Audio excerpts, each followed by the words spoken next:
ಬಹುಶಃ ಸ್ನೇಹಿತರೆ, ಇದೊಂದು ರೈತರಿಗೊಂದು ಮುಖ್ಯವಾದಂತಹ ಎಚ್ಚರಿಕೆಯ ಸಂದೇಶ ಇದು ನಾವು ಕೊಡ್ತಾ ಇರೋದೀಗ. ಬಹುಶಃ ನಾವೀಗ ಬಂದು ಹುಣಸೂರು ಏನಿದೆ, ಮೈಸೂರು ಜಿಲ್ಲೆಯ ಹುಣಸೂರು ತಾಲೂಕಿನ ಬಿಳಿಕೆರೆ ಹೋಬಳಿಯ ಶಾನ್ಭೋಗ್ನಹಳ್ಳಿ ಅಂದ್ಬಿಟ್ಟು ಒಂದು ರೈತರದ್ದು ಒಂದು ಸಮಸ್ಯೆ ಬಂದಿತ್ತು. ಅದಕ್ಕೆ ಬಂದಿದ್ವಿ. ಸುಮಾರು ಒಂದು 30 ಕುಂಟೆ ಅಂದ್ರೆ 3/4 ಎಕರೆ ಇರುವಂತಹ ಶುಂಠಿ ಜಾಗವನ್ನ ಇದೇ 4-5 ದಿನದಿಂದ ಬಂದು ಯಾರೋ ಒಂದು ಮಧ್ಯವರ್ತಿಗಳು ಇನ್ನೊಂದು ಒಂದು ಖರೀದಿ ನೆಪದಲ್ಲಿ ಬಂದು ಜಾಗ ನೋಡ್ಕೊಂಡು ಹೋಗಿದ್ದಾರೆ. ಈ ಜಾಗ ನೋಡ್ಕೊಂಡೋಗಿ ಬಹುಶಃ ನಾವೀಗ ಬಿಳಿಕೆರೆ ಸ್ಟೇಷನ್ ಇಂದ ಸಬ್ ಇನ್ಸ್ಪೆಕ್ಟರ್ ಆಲ್ರೆಡಿ ಬಂದಿದ್ದಾರೆ. ಅದು ಮಹಾರಾಜ ಅದೊಂದು ಮಾಡ್ತಾ ಇದ್ದಾರೆ ಮಹಾಜರು.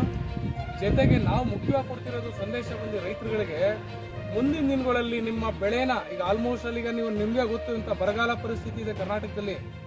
ಸುಮಾರು ಒಂದು 236 ತಾಲೂಕಿಗೆ 224 ತಾಲೂಕು ಬರಗಾಲ ಡಿಕ್ಲೇರ್ ಆಗಿದೆ ಇವತ್ತು. ಇಂಥ ಬರಗಾಲ ಪರಿಸ್ಥಿತಿಯಲ್ಲಿ ರೈತರುಗಳು ದಯವಿಟ್ಟು ಬೆಳೆದಿರೋ ಬೆಳೆನ ಇಂಥ ಈ ಕಳ್ಳನ ಮಕ್ಕಳು, ದರೋಡೆ ನನ್ನ ಮಕ್ಕಳು ಇರ್ತಾರೆ ಒಂದಷ್ಟು ಜನ, ಅಲ್ಲೊಂದ್ ಕಡೆ ನಮ್ಮನ್ನ ಲೂಟಿ ಹೊಡಿತಿದ್ರೆ ನಮ್ಮ ಸಮಾಜಘಾತಕರು ಏನಿದಾರಲ್ಲ ಈ ಕಳ್ಳರುಗಳು ಅಂತ ಹೇಳ್ತೀವಿ, 420ಗಳು ಬಂದಿದ್ದೇನೆ. ರೈತ ಪಾಪ ವರ್ಷಾನುಗಟ್ಲೆ ಕಷ್ಟ ಬಿದ್ದು ಬೆಳೆದಂತ ಶುಂಠಿ ಬೆಳೆ ಇದು. ಸುಮಾರು ಆಲ್ಮೋಸ್ಟ್ ಅಲ್ಲಿ ಈಗ ನಾವು ಅಂದಾಜು ಹಾಕಿದ್ರೆ ಎಲ್ಲ ಒಂದು 15ರಿಂದ 20 ಬ್ಯಾಗು, ಏನಿಲ್ಲ ಅಂದ್ರೂ ಕಡೆ ಪಕ್ಷ ಅಂದ್ರೂ ಒಂದು 2ರಿಂದ 2.5 ಲಕ್ಷ ಇದು ಮಾಲಿದು. ಪಾಪ ಅವ್ರೇನೋ ಕಷ್ಟವಿನೋ ಈಗ ನಷ್ಟನೋ ಏನೋ ಒಂದು ಬೆಳೆ ಹಾಕೊಂಡು ಬೆಳೆದಿದ್ರೆ ಇಂಥ ಸಮಾಜದ ಒಳಗಡೆ ಇರುವಂತ ಕಳ್ಳ ಕಾಕರುಗಳು ಏನಿದ್ದಾರೆ ಫಸ್ಟ್ ಅವರು ಬಂದು ಮಾಹಿತಿ ತಗೊಂಡೋಗಿದ್ದಾರೆ. ನನ್ನ ಪ್ರಕಾರ ಬಂದು 4 ದಿನ 5 ದಿನ ಮುಂಚೆ ಬಂದು ಸರ್ವೆ ನೋಡಿ ಕೇಳಿ ಏನೋ ಖರೀದಿ ನೆಪದಲ್ಲಿ ಕೇಳಿ ಲೂಟಿ ಮಾಡಿರೋದು ಇದೆಲ್ಲ ಬಂದು ಆಯ್ತಾ. ಈಗ ರೈತರು ಪಾಪ ಅವ್ರು ಏನ್ ಮಾಡ್ಬೇಕಿಂತ ಪರಿಸ್ಥಿತಿಯಲ್ಲಿ ಬರಗಾಲ ದಿನಗಳಲ್ಲೂ ಯಾವ ವ್ಯವಸ್ಥೆ ಹೋಗ್ತಾ ಇದೆ. ಬಹುಶಃ ಸಬ್ ಇನ್ಸ್ಪೆಕ್ಟರ್ ಬಂದು ಲಿಂಗರಾಜರಸ್ ಅಂತ ಬಂದು ಪಾಪ ಇನ್ಸ್ಪೆಕ್ಷನ್ ಮಾಡಿದ್ದಾರೆ. ಬಟ್ ರೈತರಿಗೆ ಒಂದು ಎಚ್ಚರಿಕೆ ಗಂಟೆ ಆಗ್ಬೇಕು ನಾಳೆ ದಿನ. ಯಾಕಂದ್ರೆ ನೀವು ವರ್ಷಾನ್ಗಟ್ಲೆ ಬೆಳೆದಿರಂತ ಬೆಳೆನ ಯಾರೋ ಒಬ್ಬ ಬಂದು ಒಂದು 3 ಕಾಸು ಜಾಸ್ತಿ ಕೊಡ್ತೀನಿ ಬನ್ನಿ ತೋರಿಸಿ, ಬೆಳೆ ತೋರಿಸಿ, ಪದಾರ್ಥ ನೋಡ್ತೀನಿ ಬಂದಾಗ ದಯವಿಟ್ಟು ಅಂತವ್ರ ಮಾಹಿತಿಯನ್ನ ಪಡೆದುಕೊಳ್ಳಿ. ಅವ್ರು ಎಲ್ಲಿಂದ ಬಂದ್ರು, ಅವ್ರ ಫೋನ್ ನಂಬರ್ ಏನು, ಅವ್ರ ಆಧಾರ್ ಕಾರ್ಡ್ ಇದೆಯಾ, ದಯವಿಟ್ಟು ಕೇಳ್ಬೇಕು. ಅಂತ ನಿಮ್ಮ ಪದಾರ್ಥ ಅದು. ಅವ್ರು ಬಂದು ಪದಾರ್ಥ ನೋಡ್ಕೊಂಡಾದ್ಮೇಲೆ ನೀವು ಎಷ್ಟು ದೂರ ಇದೆ ಏನೋ ಊರ ವಲಯದಿಂದ ಏನೇನು ಕಿಲೋಮೀಟರ್ಗಳಿದೆ, ಬರೋ ಜಂಕ್ಷನ್ಗಳೇನು ಎಲ್ಲ ಅಬ್ಸರ್ವ್ ಮಾಡಿರ್ತಾರೆ. ಇದಾಗೆ ಇವತ್ತು ಸುಮಾರು ಅವ್ರು ಏನ್ ಪಾಪ ವರ್ಷಾನುಗಟ್ಲಿಂದ ಬೆಳೆದಿದ್ರು ಒಂದು 2-2.5 ಲಕ್ಷ ರೀ. ಇವತ್ತು 2-2.5 ಲಕ್ಷ ಅಂತಂದ್ರೆ ರೈತರಿಗೆ ಆಲ್ಮೋಸ್ಟ್ ಒಂದು 2 ಕೋಟಿ ಇದ್ದಂಗೆ ಇವತ್ತು. ಇಂಥ ಇದರಲ್ಲಿ ನಾವು ಈ ಸಮಾಜ ಏನಿದೆ ಅವ್ರು ಬಹುಶಃ ನಾಳೆ ಸಿಗ್ಲಿ ಅವ್ರ ಕಳ್ಳರುಗಳು ಒಂದು ತಕ್ಕವಾದಂತ ಪಾಠ ಏನ್ ಖಂಡಿತವಾಗ್ಲೂ ಕಳಿಸ್ಬೇಕು ಅಂತ ಪೊಲೀಸ್ ಇಲಾಖೆಲ್ಲ ಮನವಿ ಮಾಡಿದೀವಿ. ಬಹುಶಃ ಅವರು ಮಹಾಜರೆಲ್ಲ ಮಾಡಿದ್ದಾರೆ ಕೂತ್ಕೊಂಡು. ಬಹುಶಃ ನೋಡ್ಬೇಕು ನೀವು ಲೈವ್ ಅಲ್ಲಿ ಏನಿದೆ ಎಲ್ಲ ಚಿತ್ರಣ ರೀ, ಎಲ್ಲ ಕಿತಾಕಿ ಒಂದು ಕಡೆಯಿಂದ ಏನಿದೆ ಇವೆಲ್ಲ ಏನು ಅಟ್ಲೀಸ್ಟ್ ನೀವು ಆಲ್ಮೋಸ್ಟ್ ಅಲ್ಲಿ ಹೇಳಿಲ್ವ ಮಹಾರಾಜ್ಗೆ ಅವರು ಸ್ಪಾಟ್ ಇನ್ಸ್ಪೆಕ್ಷನ್ ಮಾಡೋವರೆಗೂ ಅದನ್ನೇನು ಮುಟ್ಬಾರ್ದು ಅಂತ ನಾವು ಇದ್ವಿ. ನಾವು ಇಂಥ ವ್ಯವಸ್ಥೆ ಇದು. ಇವ್ರು ಬಹುಶಃ ಈ ಕಳ್ಳನ ಮಕ್ಳಿಗಾರು ಬುದ್ಧಿ ಬೇಡವೇನ್ರಿ? ಆ ರಾಜಕಾರಣಿನೋ ಅವ್ನು ಯಾರೋ ದುಡ್ಡಿರೋನೋ ಅವನ್ನ ಹೋಗಿ ಲೂಟಿ ಮಾಡು ಅಂತಂದ್ರೆ ಪಾಪ ಈ ರೈತರುಗಳು ಅವರೇ ಪಾಪ ಏನೋ ಸಂಕಷ್ಟದಲ್ಲಿದ್ದು ಬರ ಪರಿಸ್ಥಿತಿಲಿದ್ದಾಗ ಏನೋ ಪಾಪ ಅವ್ರು ಹೊಟ್ಟೆ ಪಾಡ್ಗೋ ಒಂದು ಜೀವನ ನಿರ್ವಹಣೆಗೆ ಅವ್ರಿಗೆ ಗೊತ್ತಿರೋಂಥ ಕೆಲಸ ವ್ಯವಸಾಯನೋ ಒಂದು ಕೃಷಿನೋ ಏನೋ ಮಾಡ್ಕೊಂಡಿದ್ದಾಗ ಇಂಥ ನಾಲಾಯಕರುಗಳು ಸಮಾಜದೊಳಗಡೆ ಅಂತ ನಾಲಾಯಕ ಕಳ್ಳನ ಮಕ್ಕಳು ಹಿಂಗೆ ಮಾಡಿದ್ರೆ ಅವನೇನು ರೈತ ಏನು ಬದುಕಬಾರ್ದ? ಇಲ್ಲ ಬಹುಶಃ ಇವತ್ತಿರೋಂಥ ಸರ್ಕಾರದ ಏನೋ ಬಹುಶಃ ಏನೋ ಬೆಳೆದಿರೋಂಥ ಬೆಲೆಗೆ ಸರಿಯಾದ ಬೆಲೆ ಇಲ್ಲ.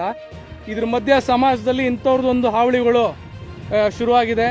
ಇದೇ 4 ದಿನ ಮುಂಚೆ ಇದೇ ಊರಲ್ಲಿ ಒಂದು 5 ಆಡುಗಳನ್ನ ಬೇರೆ ಕತ್ಕೊಂಡು ಹೋಗಿದ್ದಾರೆ. ದಯವಿಟ್ಟು ನಾವು ಮನವಿ ಏನಿದ್ದು ಬಿಳಿಕೆರೆ ಸ್ಟೇಷನ್ ಅವರು ಮನವಿ ಕೊಟ್ವಿ. ಅವರು ಸ್ವೀಕರಿಸಿ ಸ್ಪಂದಿಸಿ ಏನೋ ಸ್ಥಳ ಮಹಾಜರು ಕೂಡ ಮಾಡಿಕೊಂಡು ಬಹುಶಃ ಇದು FIR ಆಗುತ್ತೆ ಈಗ. ಬಟ್ ನಾವು ರೈತರಿಗೊಂದು ಸಂದೇಶ, ಮುಖ್ಯವಾದ ಸಂದೇಶ ಒಂದೇ, ನಿಮ್ಮ ಬೆಳೆ ನಿಮ್ಮ ಜಮೀನಿಗೆ ಬಂದವ್ರನ್ನ ದಯವಿಟ್ಟು ಮಾಹಿತಿ ಪಡೆದುಕೊಳ್ಳಿ. ಅವರು ತಗೊಳ್ಳದೇ ಇರಲಿ, ಅದು ಅವ್ರಿಗೆ ಬಿಟ್ಟಿದ್ದದು. ಅದು ನಿಮ್ಮ ಹಣಕಾಸಿನ ನಿಮ್ಮ ವಹಿವಾಟುಗಳು ನೀವು ಗಮನದಲ್ಲಿರಲಿ. ಬಟ್ ನೀವೊಂದು ಎಚ್ಚರಿಕೆ ಸಂದೇಶ ಬಂದು ದಯವಿಟ್ಟು ಅವ್ರು ಯಾವ ಪಾರ್ಟಿ ಬಂದಿರೋ ಆ ಪಾರ್ಟಿ ಅಂತಾರೋ ಅಟ್ಲೀಸ್ಟ್ ಒಂದು ಫೋನ್ ನಂಬರು, ಏನಿಲ್ಲ ಅಂದ್ರೆ ಒಂದು ಫೋನ್ ನಂಬರು, ಒಂದು ಪರಿಚಯ ಇರೋದು, ಇನ್ನೊಂದು ಆಧಾರ್ ಕಾರ್ಡು ಕೇಳಿ ನಿಮ್ಮ ಫಸಲನ್ನ ತೋರಿಸ್ಬೇಕು. ಬಹುಶಃ ಇದು ನನಗೆ ಗೊತ್ತಿರಂಗೆ ಇದು ಇಲ್ಲೇ ಒಂದು ಏನೋ ಹುಣಸೂರು ತಾಲೂಕು ಒಂದು ಭಾಗ ಅಂತಲ್ಲ, ಇನ್ನು ನಮ್ಮ ಚಾಮರಾಜನಗರದ ಜಿಲ್ಲೆಯಲ್ಲಿ ಒಂದು 2-3 ಘಟನೆಗಳಾಗಿದೆ. ಬಹುಶಃ ನಾವಲ್ಲಿ ವಿಸಿಟ್ ಮಾಡೋಕ್ಕಾಗಿಲ್ಲ ಅಷ್ಟೇ ನಾವು ಇನ್ನೂ. ಆಯ್ತಾ ಇಲ್ಲ ಈ ಭಾಗ ಹುಣಸೂರು ಭಾಗ ಇರ್ಬೋದು. ನೋಡಿ ಅರ್ಥ ಮಾಡ್ಕೊಳ್ಳಿ ಸ್ನೇಹಿತರೆ, ರೈತರೇ, ನಿಮ್ಮ ಬೆಳೆ ಬೆಳೆದಿರೋದನ್ನ ನೋಡಕ್ ಬಂದ್ರು ಇದರಲ್ಲೂ ಒಂದು ದರೋಡೆ ಅಂತಂದಾಗ ನಾವೆಲ್ಲ ಏನ್ ಮಾಡ್ಬೇಕು ಮುಂದಿನ ದಿನಗಳಲ್ಲಿ?